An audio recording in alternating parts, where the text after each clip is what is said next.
오늘도 호르마에 대해서 말씀을 나눌 건데, 오늘 말씀은 조금 다른 관점에서 우리의 삶에 주어지는 반복되는 실패가 있지 않습니까? 그것이 여러 가지 우리의 삶을 둘러싸고 있는 영역에서 겪을 수 있는 문제들이겠죠. 그래서 우리가 매번 결단하고 뭔가 결심하고 무언가 다시 시도하고 계속해서 우리가 바꿔보려고 하지만 우리가 어떤 특정한 부분에 있어서 우리가 너무나 연약하기 때문에 넘어짐을 경험할 때가 너무 많이 있다는 것입니다. 그래서 이스라엘 백성이 이 호르마에서 실패하는 것을 통해서 우리가 다시 한번 이렇게 반복적으로 실패하지 않는, 거듭 실패하지 않는 그 방법이 뭐가 있을까에 대해서 오늘 함께 나누려고 합니다.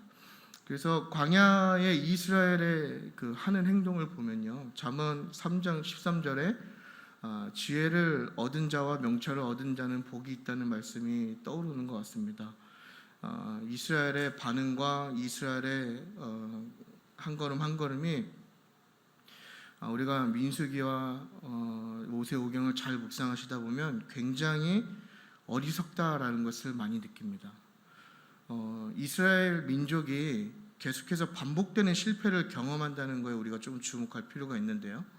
어떤 특별한 이벤트가 있거나 각기 다른 이유로 이 백성들이 실패하고 넘어지는 것이 아니라 계속해서 똑같은 이유로 넘어지고 있다라는 거예요. 그러니까 이게 전형적인 지혜 없는 자의 모습인 것이죠. 자기가 무엇에 쓰러지는지, 무엇에 실패를 경험하는지 반복을 함에도 불구하고 그것을 깨닫지 못한다는 거예요. 오늘날 우리가 지식인은 많죠. 그러지 않습니까? 다들 요즘에는 기본 학력이 대학 졸업이어야 할 만큼 오늘날 우리가 교육에 대한 혜택을 많이 받고 지식은 많지만 시대가 지날수록 이 지혜 있는 자는 많이 부족하지 않는 시대를 살아가는 게 아닌가, 이런 생각을 하게 되는 것 같아요.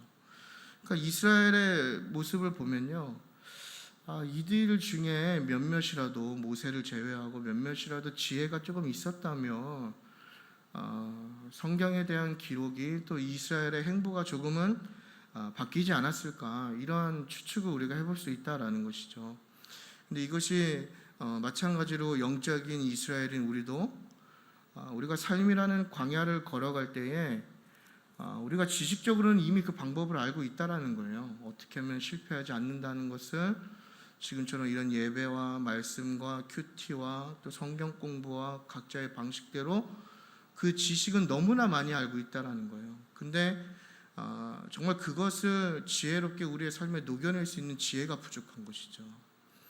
그러니까 머리와 삶이 따로 노는 거예요. 머리와 가슴이 따로 놀고 완전 분리된 모양으로 나아가고 있다라는 것이죠. 그래서 우리가 매번 같은 실패를 거듭하지 않습니까? 여러분들의 삶을 무너뜨리는, 우리가 소위 제가 잘 표현하는 연약함이라고 표현할 수 있는 그 실패의 지점이 잘 여러분들을 객관화하면서 들여다보시면요, 다 똑같은 패턴이라는 걸 우리가 알게 돼요.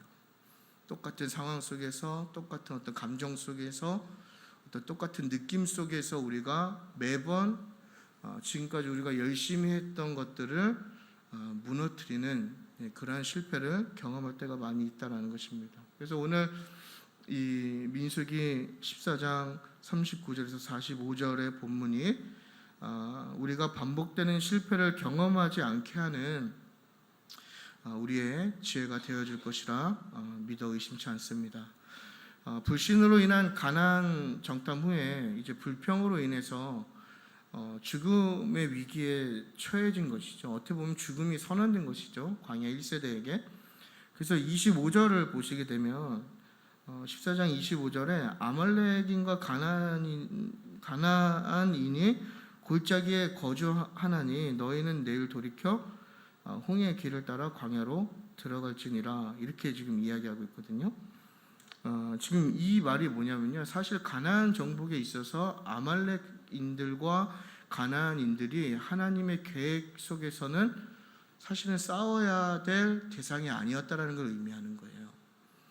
그러니까 우리가 가나안을 정복할 때 지금 성경에 기록된 내용들은 무언가 정복하면서 시작하기 때문에 어떤 전투 속에서 시작되었다라고 우리가 많이 인지하고 있지만, 사실 이 25절의 말씀은 뭘 의미하냐면 결국에는 아말렉인과 가나안인들이 너희에게 아무런 장애물이 되지 않았을 것인데, 너희들이 가나안 땅을 정탐함으로 인해서 너희가 행한 대로 그 결과가 주어진다라고 지금 이야기하고 있는 거예요.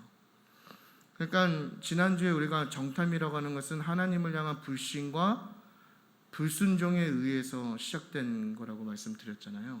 하나님의 플랜이 아니었다는 거예요.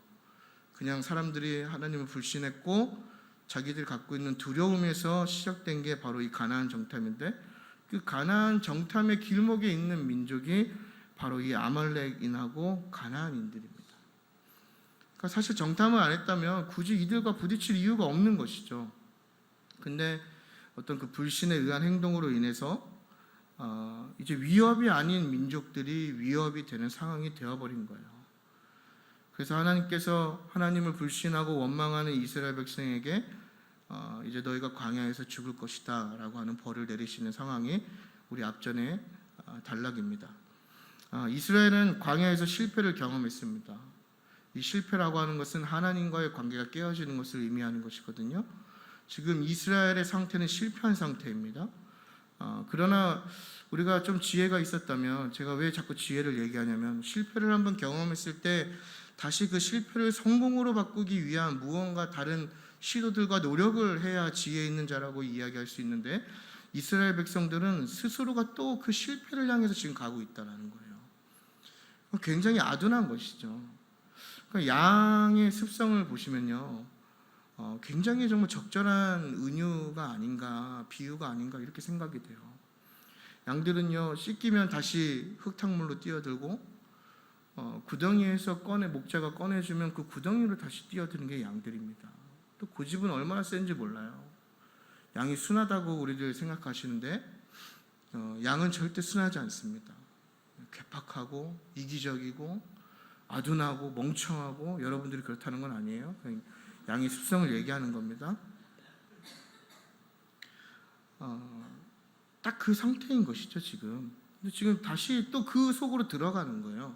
실패를 경험했으면 다른 걸 찾아야 되는데 다시 그 실패를 지금 반복하고 있는 게 오늘 본문의 내용이다라는 것입니다. 그래서 오늘 본문을 간략하게 설명드리면, 이제 죽음에 대한 소식을 들은 거죠. 그래서 오늘 39절 앞에 이제 26절부터 38절의 내용이 뭐냐면, 결국에는 너희가 여기서 죽게 될 것이다, 이걸 지금 얘기하는 거거든요. 너희 20살 이상의 그러니까 광야 1세대라고 하는 그 세대들은 다 광야에서 돌다가 죽게 될 것이다, 이걸 얘기한 거예요. 그러니까 이거를 지금 모세가 그 진영에 있는 백성들에게 이야기했겠죠. 그러자 이제 막 사람들이 반응하기 시작하는데 39절을 보면은 크게 슬퍼했다라고 얘기해요. 근데 이 표현이 하나님을 원망할 때, 그렇죠? 내가 죽었다라고 들었을 때 그 울음소리가 크다라고 표현하지 않습니까? 지금 그것처럼 자기가 죽게 된 거에 대한 큰 슬픔을 느끼면서 40절에 뭘 하기 시작하냐면, 아침 일찍이 산 꼭대기로 올라가려고 했다라는 거예요. 가나안을 정복하기 위한 시도였던 것이죠. 근데 그 과정 속에 모세가 그걸 분명히 제지한단 말이죠. 하지 말라, 너희가 잘 되지 않을 거야, 실패할 거야, 하나님이 너희와 함께하지 않는다라고 얘기하지만 이를 뿌리치고 가나안 점령을 시도하다가 우리가 알다시피 결국 그들이 호르마까지 물러나게 되는 실패를 경험하게 된다라는 것입니다. 우리가 이 이스라엘의 모습을 보면서 우리가 그들을 좀 반면교사 삼을 필요가 있는 것 같아요. 그래서 우리가 오늘 두 가지를 통해서 반복적인 실패를 경험하지 않는 방법에 대해서 우리가 함께 나누고 말씀을 마치려고 합니다. 첫 번째, 이스라엘이 똑같은 실패를 경험하는 원인은 어디 있었냐면 참된 회개의 부재였다라는 것이죠. 그 백성들 안에 참된 회개가 없었다라는 거예요. 40절을 보시면 아침 일찍 일어나서 이렇게 되어 있습니다. 다음날 아침 일찍 굉장히 뭔가 성급하고 분주함이 느껴지는 표현이죠. 이미 죽음이 선언된 그 백성들이 뭔가 초조하기 시작한 것 같아요. 그래서 이 백성들의 마음을 어떻게 표현해야 될까 제가 고민하다가 저희 아이들의 그 입장을 이야기하면은 조금 많이 이해가 가실 것 같아서, 이 행동들이, 저희 아이들이 장난감을 잘 정리하지 않아요. 막 어질러피고 정리하지 않으면 제가 한 2번 정도 경고한 다음에 큰 재활용 봉투를 갖고 와서 그대로 싹 버려버립니다. 딱 한 번 했어요. 물론 버리진 않았어요. 이제 문 밖에 뒀다가 또 적절한 합의점을 찾아서 이제 그렇게 교육을 시킨 것이죠. 그래서 저희 아이들이 어떻게 하냐면은 이제 어느 정도 경고성 멘트가 주어지고, 제가 이제 그 다목적실이라고 하는 곳이죠. 그 비닐이 있을 만한 장소에 가면 막 후다다닥 막 움직이기 시작하는 거예요. 이미 때는 늦은 거죠. 저는 이미 버리기로 결심을 한 건데 막 후다다닥 움직이기 시작한 거예요. 그러니까 지금 이스라엘의 백성의 모습이 딱 그 모습이라는 거죠. 이미 하나님은 이들을 죽이기로 결심하신 거예요. 근데 이들이 무언가 그걸 좀 뒤집어 보려고 아침 일찍 후다닥 움직인 거예요. 그러면서 뭐라고 얘기해요? 여호와께서 허락하신 곳으로 가기 위해서 내가 간다라고 얘기하잖아요. 그 산이 어떤 산인지 우리는 알 수 없어요. 근데 아마 이 정탐을 다녀온 루트로 우리가 이해할 수 있겠죠.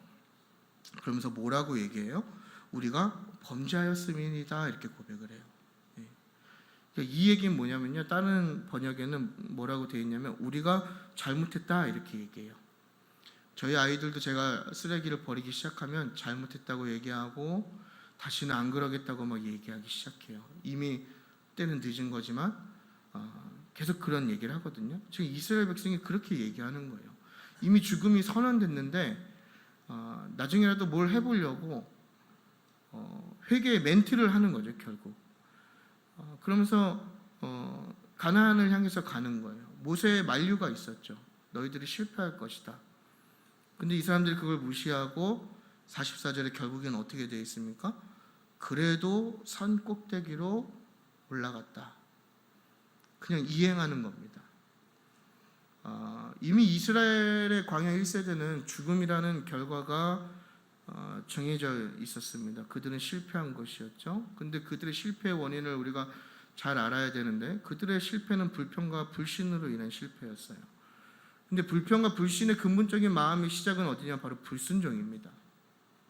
하나님은 이런 불순종의 행위들을 굉장히 기뻐하지 않으시는데, 왜냐하면 인류 최초의 죄는 불순종에서 시작됐기 때문이에요. 아담과 하와가 하나님의 명령을 불이행합니다. 불순종합니다. 그렇기 때문에 죄가 들어오기 시작하는 것이죠. 결국엔 불순종이라고 하는 것은 단순한 거역의 행위가 아니라 그 깊은 이면의 뿌리는 뭐냐면 죄라는 거예요. 그러니까 이 불순종을 해결할 수 있는 방법은 결국엔 회개입니다. 죄의 결과는 사망이고 죄를 회개할 수 있는 것은 회개이죠. 그렇기 때문에 불순종의 죄를 지으면 패배하고 실패를 경험할 수밖에 없는 거예요. 그러니까 이스라엘에 반복되는 죄의 여러 가지 내용들이 있지만 그 굵직한 뿌리는 뭐냐면 결국엔 불순종입니다. 광야에서 계속해서 불순종해서 하나님께 버림을 받게 돼요. 광야를 지나고 가나안을 정복하고 이스라엘의 역사 시대에 들어가도, 왕정 시대에 들어가도 하나님이 말씀하시는 그것들에 대해서 불순종하기 때문에 하나님과의 언약이 파기되고 그들이 포로가 된단 말이죠. 그러니까 계속해서 반복되는 패턴이 뭐냐면 불순종인 거예요. 계속해서 불순종하고 죄를 짓고 있는 거예요. 하나님은 이런 것들을 허용하지 않으신다라는 거예요. 그렇기 때문에 하나님이 그들과의 관계를 다시 회복하기 위해서는 이 죄를 사함받는 참된 회개를 통해서만 가능하다라는 것을 이스라엘은 알았어야 된다라는 것이죠. 그러니까 다음날 아침에 죽음이 선언된 뒤에, 물론 이건 제가 이야기하는 게 조금 위험한 해석일 수도 있지만, 차라리 정말 옷을 찢는 참된 회개를 하나님 앞에 했다면 어떠한 결과가 있었을까라는 기대감을 우리가 갖는다는 것이죠. 그러니까 이스라엘 백성들이 해야 될 것은 무언가 막차 뒤늦은 버스를 잡으려고 무언가 행동하는 것이 아니라 참된 회개가 필요했다라는 거예요. 그것이 그 반복되는 실패를 끊을 수 있는 고리였지만 그것을 하지 않았다라는 것입니다. 그래서 그들이 뭐라고 얘기합니까? 우리가 범죄하였습니다. 우리가 틀렸습니다. 자신의 죄를 고백하는 것처럼 보였지만 그것은 진정한 회개가 아니었다라는 거예요. 왜냐하면 그것은 그냥 가나안 땅에 들어가지 못하는 것에 대한 미래에 대한 불안감에서 오는 형식적인 회개였기 때문이다라는 것이죠. 저희 아이들도 매번 잘하겠다고 얘기해요. 저랑 약속해요. 근데 저는 그 말을 믿지 않아요. 왜냐하면 또 어질럽히기 때문이에요. 형식적인 이야기를 하는 거죠. 뭔가 지금 이 상황을 면해 보려고 하는 거예요. 그러면서 어떻게 합니까? 오늘 본문 안에서도 또 그 불순종을 저질러요. 모세가 그것을 제지했죠. 안 된다고, 실패할 거라고, 하나님께서 함께하지 않으실 거라는 뜻을 명확하게 전달하지만 또 불순종하고 가나안을 향해서 올라가는 거예요. 물론 모세를 통해서 하신 말씀이지만 하나님의 계획은 그들이 멈추는 거였습니다. 계속해서 지금 그 실패의 이유인 불순종의 죄를 똑같이 행하고 있는 이스라엘의 모습을 발견하고 있는데, 이러한 반복되는 죄의 특징은 뭐냐면 바로 형식적인 회개만 있고 참된 회개가 부재할 때 나타나는 현상이라는 것입니다. 우리가 회개에 대해서 생각할 때에 두 가지를 생각해야 되는데, 첫 번째는 뭐냐면 죄에 대한 고백과 두 번째는 돌이킴입니다. 우리는 회개를 생각할 때 이 죄에 대한 고백은 잘 인식하고 있어요. 하나님 앞에 회개할 때 내 죄를 고백하면 그게 회개했다고 생각하는 거예요. 40절에 범죄하였습니다 라고 이야기하는 것처럼 죄를 고백하고 하나님 앞에 내가 죄를 졌다고 얘기하면 그것이 회개라고 생각하는 거예요. 하나님, 내가 이러한 죄를 하나님께 졌고 내가 이러한 잘못을 하나님께 했습니다. 용서하여 주십시오 라고 얘기하면 그게 회개라고 생각한다는 거예요. 근데 그것은 반쪽짜리 회개인 것이죠.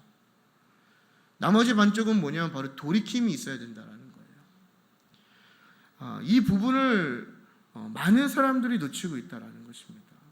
특히나 은혜가 강조되는 이 개혁교회 안에, 우리 교회들 안에 너무나 은혜와 칭의가 강조된 나머지 이 돌이킴과 회심과 성화에 대한 그 부재가 너무나 많이 일어나고 있다는 거예요.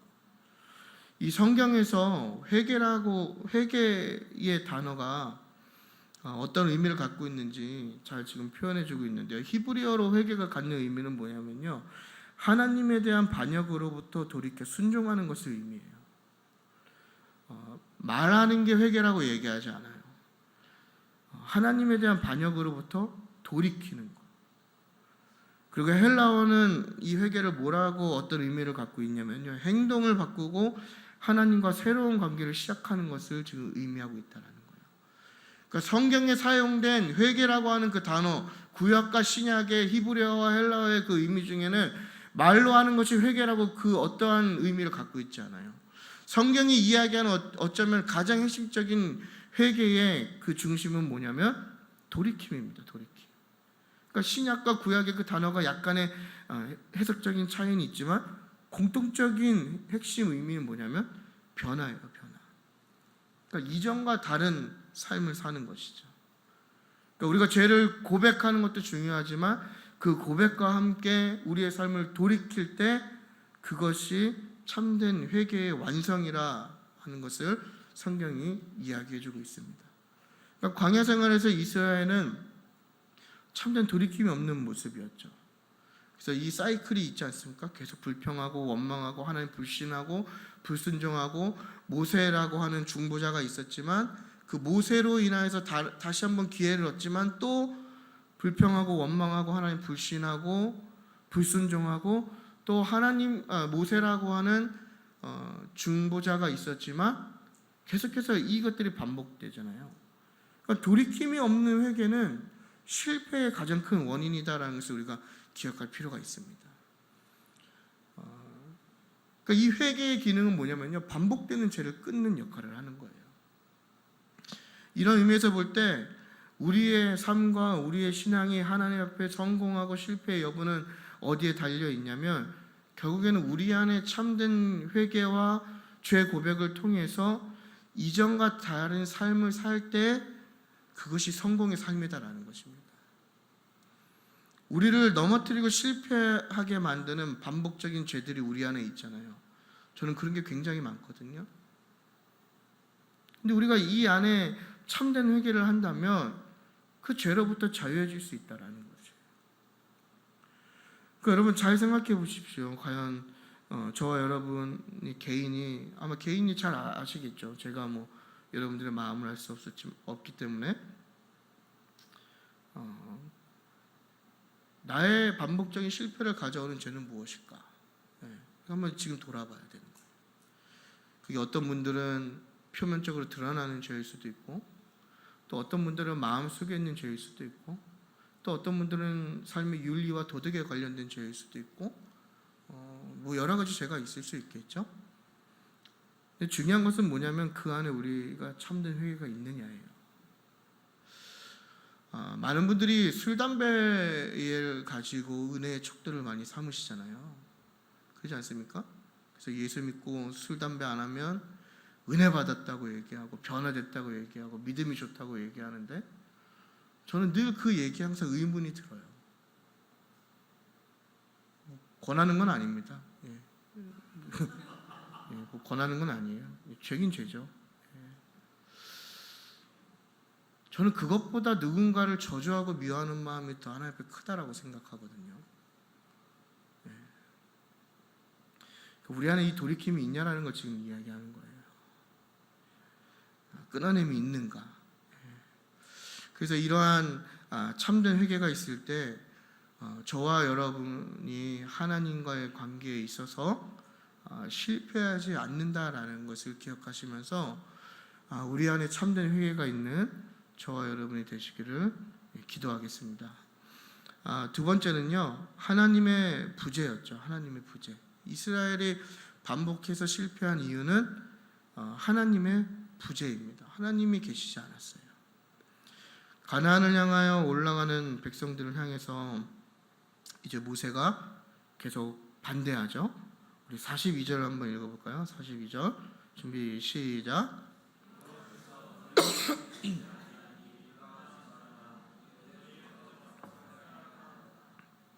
43절이요. 아말렉인과 가나안인이 너희 앞에 있으니 너희가 그 칼에 망하리라. 너희가 여호와를 배반하였으니 여호와께서 아멘. 44절을 보면요, 언약궤와 모세는 진영을 떠나지 아니하였더라, 이렇게 기록되어 있습니다. 결국 이 말씀들이 이야기하는 게 뭘까요? 결국 가나안 정복을 떠난 이스라엘 백성들 가운데 여호와 하나님께서 함께하지 않으신다라는 걸 분명하게 지금 보여주고 있는 것이죠. 그러니까 그들 가운데 하나님의 부재가 있던 거예요. 가나안을 정복하러 향하는 그들의 나름대로 그들의 또 공동체가 되었겠죠. 그들의 무리 가운데 하나님이 계시지 않았다는 거예요. 물론 하나님은 무소부재하시기 때문에 뭐 여기에 계시다고 저기에 뭐 계실 수 없는 존재는 아니지만 우리가 상징적으로 볼 때 결국엔 그들은 하나님이 허락하지 않는, 하나님이 함께하지 않는, 동행하지 않는 그룹이었다라는 것입니다. 그러니까 하나님의 임재가 없는 것이죠. 그들은 가나안을 향해 가지만 정작 하나님의 임재의 상징인 언약궤는 가데스바냐에 있었다라는 거예요. 이 얘기는 뭐냐면 하나님의 뜻이 아니었다라는 것이죠. 그러니까 모세를 통하여 전달된 하나님의 메시지는 분명한 스탑이었습니다. 스탑 사인이었어요. 너희가 여기서 멈춰야 된다라고 말씀하셨지만 그렇기 때문에 그들은 멈춰야 했습니다. 그때라도 그 불순종을 돌이켜 순종함으로 그곳에 정착했어야 됐어요. 그러나 하나님의 말씀에 불순종하고 하나님과 동행하지 않은 채 가나안을 향해 나갔고, 그렇기 때문에 그들에게 정해진 결과는 뻔한 결과였다라는 것입니다. 하나님이 부재한 움직임은, 또 하나님이 부재한 과정은 그 결과는 패배이고 실패입니다. 여러분, 우리가 이것을 꼭 기억하셔야 돼요. 그러니까 하나님이 동행하시면 그 앞에 아말렉이 있고 가나안인이 있어도 아무런 문제가 되지 않고, 또 어떤 어려움이 있어도 아무런 문제가 되지 않지만, 하나님이 계시지 않으면 그들이 우리에게는 패배의 요인이 된다라는 거예요. 근데 비단 이것이 어떤 적군들만의 문제가 아니라 그 길이 아무리 복된 길처럼 보이고 좋은 길처럼 보이고 평탄한 길처럼 보일지라도, 그래서 우리가 생각하기엔 그 길의 끝에 정말 평안이 있고 복이 있고 하나님이 계시다라고 생각할지라도, 그 길을 걸어가는 과정 속에 하나님이 함께하지 않으신다면 그 길의 끝은 결국엔 실패이고 패배라는 것입니다. 그러니까 하나님의 임재가 우리에게 가장 핵심인 것이죠. 그러니까 어떻게 보면 우리의 신앙생활 가운데 가장 핵심도 하나님의 임재이고, 하나님이 과연 우리 가운데 계시냐라는 거예요.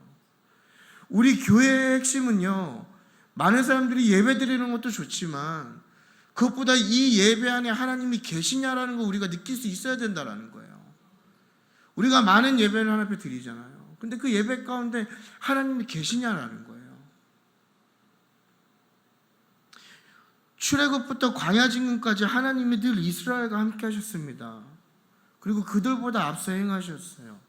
애굽에서 그들을 건져내실 때 척박하고 정말 위험한 상황에서, 그런 광야에서 그들이 생존할 수 있고 계속해서 직문할 수 있었던 것은 그들의 능력이나 경험 때문이 아니라 오직 하나님이 함께 하셨기 때문에 가능한 일이었다는 것을 우리가 기억해야 돼요. 여러분, 광야에서 사는 것은요, 어떤 경험이 아닙니다. 어떤 분들은 모세가 40년 동안 광야에서 생활을 이스라엘 사람을 죽이고 광야로 도망갔을 때 그것이 이스라엘 백성을 인도할 때 많은 도움이 됐다라고 이야기하지만 그것은 거짓이에요. 아무런 도움이 되지 않아요. 광야는 그런 곳입니다. 오직 하나님이 함께 하셔야만 살 수 있는 곳이에요. 인간의 힘으로는 광야에서 절대 그 방향을 알 수도 없고, 어디가 푸른 초장이 있는 곳인지 알 수도 없고, 어디에 무엇이 있는지, 내가 가는 곳이 어딘지도 알 수 없는 곳이 광야거든요. 하나님이 함께 하셔야 되는 거예요. 마찬가지로 가나안 정복도 광야와 같은 방법이었겠죠. 하나님이 먼저 가셔야 되고 하나님이 함께 하셔야 되는 것인데, 이스라엘은 그것을 다 저버렸다라는 것입니다.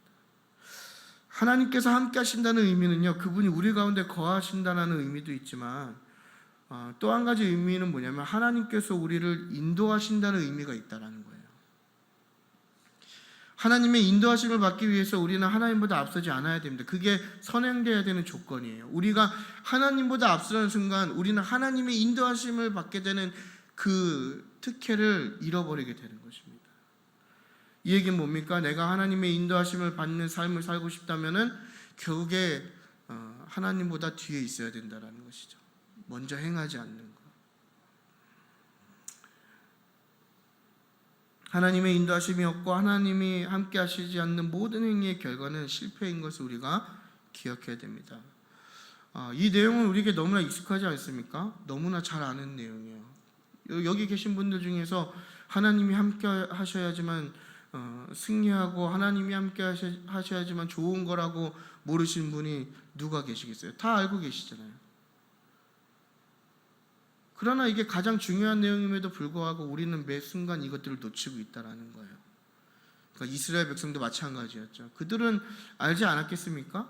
평상시에 구름과 같은 또 불과 같은 기둥으로 인도하시는 하나님을 보면서 그 성막의 영광이 가득 임하는 그것을 보면서 하나님이란 존재를 인지하지 않았겠어요? 하나님이 계시는구나 인식하지 않았겠어요? 근데 그들의 삶 가운데 문제가 생기기 시작하니까 그 모든 가장 중요하고 가장 기초적인 그것을 잃어버리고 하나님보다 앞서기 시작했다라는 거예요. 그래서 그들이 맞이한 결과는 결국에 패배였다라는 것입니다. 우리도 이 중요한 사실을 잊고 살 때가 많죠. 우리는 다 너무나 잘 알고 있어요. 하지만 우리가 어떤 실패에 놓였을 때 그 결과를 뒤집고 싶은 마음에 우리는 때론 하나님보다 앞설 때가 많이 있다는 것이죠. 또는 어떠한 결정을 하거나 무언가 더 다급한 결정이 필요할 때 우리는 그것들을 기다리지 못하고 하나님보다 앞서 행하는 우리의 모습을 종종 발견하게 되는 것 같습니다. 그러니까 사울이 실패한 가장 핵심적인 이유가 바로 이거잖아요. 하나님보다 앞서는 거. 하나님의 때를 기다리지 못하고 하나님의 인도하심을 기다리지 못하고 하나님을 앞서갔기 때문에 그가 버림받았다라는 것을 우리가 기억할 필요가 있습니다. 그러므로 우리가 반복되는 실패를 경험하지 않게 하기 위해서 하나님과 동행하는, 또 하나님의 인도하심을 기다리는 그러한 믿음의 사람이 되어야 할 것입니다. 결론입니다. 이스라엘이 이 호르마에 이르렀다라고 하는 이 표현 안에는 다양한 의미를 표현합니다. 그래서 실패를 먼저 의미하는 것이죠. 근데 이것이 여러분 우리가 잘 이해하셔야 되는데, 하나님의 말씀의 기록이 실시간으로 되진 않았을 거잖아요. 그러지 않습니까? 분명 이런 성경의 역사적인 정황을 봤을 때 당시 이스라엘 백성들이 후퇴한 곳은 이름이 없는 지역일 가능성이 큽니다. 근데 이제 이것을 의미를 가지고 기록한 모세오경의 기자들이 또 하나님께서 그곳을 호르마라고 명하셨다라는 것은 우리에게 의미가 있는데, 결국엔 어떠한 것을 우리에게 이야기하는 거냐면 기억하라는 것이죠. 기억하라는 거. 그 실패를 잊지 말고 기억하라는 겁니다. 그러니까 하나님이 항상 무언가 이름을 주실 때는 잊지 말라는 거예요. 기억하라. 그 의도가 담겨 있는 것이죠. 참된 회개가 없는 것, 그리고 하나님의 동행이 없는 그 실패를 기억하라는 것입니다. 그러므로 우리도 이 호르마의 이름을 기억하면서 우리의 삶에서 반복되는 실패를 경험하지 않는 은혜가 있어야 할 것입니다. 그러기 위해서는 지혜가 필요하죠. 지혜. 잊지 않는, 또 그것을 깨달을 수 있는. 참 아둔한 경우가 우리의 삶 가운데 많이 있는 것 같아요. 이미 하나님께서는 같은 문제를 가지고, 같은 상황과 환경을 가지고, 모양은 다르지만 그 핵심적인 주제를 가지고 우리를 인도하시고 우리를 다루고 계시지만, 우리가 너무나 아둔하기 때문에, 지혜가 없기 때문에 그 하나님의 의도를 깨닫지 못하고 계속해서 똑같은 실수와 똑같은 실패를 경험하면서 하나님과의 관계가 깨어져 버리는 그러한 우리의 모습이 아닌가, 이렇게 생각을 해보는 것 같습니다. 그래서 어리석은 자들은요 잘 잊어버립니다. 그래서 그 교훈을 잊어버리는 것이죠. 또 한 번 겪은 그 깨달음도 잊어버린 거예요. 저도 이렇게 말씀을 준비하면서 저의 이제 이 사역들을 쭉 들여다 보니까 그 깨달음을 많이 잊어버리고 있었던 것 같아요. 하나님께서 저를 인도하시면서 주셨던 여러 가지 사인들이 있으셨고, 또 남겨주신 흔적들이 있었는데 제가 너무 아둔하다 보니까 그걸 잊은 거예요. 제 몸에 있는 흔적들, 또 제 마음에 남긴 흔적들을 우리가 지혜롭지 않기 때문에 잊고 살아가는 것이죠. 그러면서 반복되는 어떤 실패 가운데 하나님과의 관계가 깨어지는 우리의 모습이 아닌가, 이렇게 생각해 보는 것 같습니다. 여러분, 우리의 모습이 이 이스라엘과 같지 않기를 소망합니다. 그래서 우리가 이 호르마의 의미를 기억함으로 우리의 삶과 신앙에 반복되는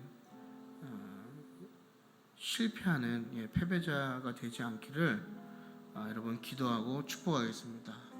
그래서 꼭 우리 안에 참된 회개가 있어야 되고, 또 우리 안에 하나님이 계셔야 되고, 결국엔 이게 되게 같은 걸 이야기하는 것이죠. 하나님이 우리 안에 거하시기 위해서 우리가 참된 회개를 통해서 정결케 될 때 그것이 가능하다라는 것을 생각하시면서 승리하시는 저와 여러분이 되기를 축복하겠습니다.